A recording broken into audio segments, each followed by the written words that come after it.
kagaya ng sinasabi ng Biblia sa Ecclesiastes 3:11. Ginawa niya ang bawat bagay na maganda sa kapanahunan niyaon.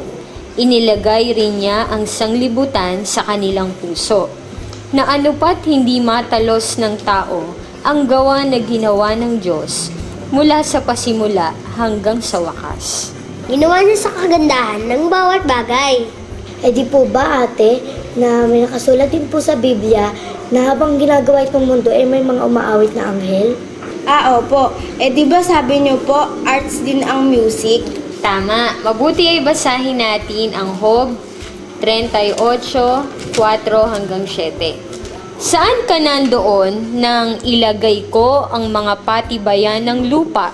Ipahayag mo kung mayroon kang unawa. Sinong naglagay ng mga sukat niyaon?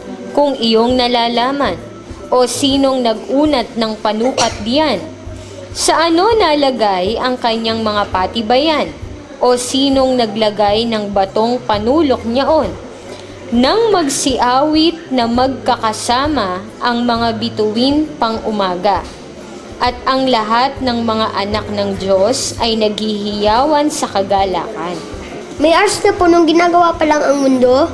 Kaya po talagang halos lahat ng mga bagay na makikita natin ay may arts. Oo, tama. Kaya nga maraming profession ngayon ang gumagamit ng arts. Diba sa school meron pa nga kayong subject na arts? Opo, pinag-aaralan nga po namin yung sining sa school. At alam niyo mga kids, meron nga pala tayong inimbitahan ngayon ng mga bisita.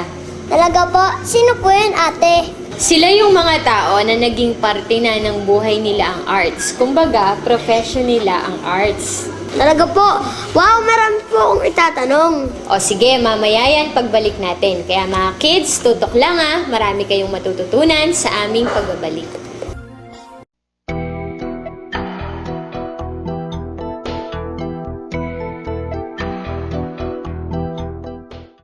Ano ang ibinigay ng Diyos kay Solomon na kanyang hiniling?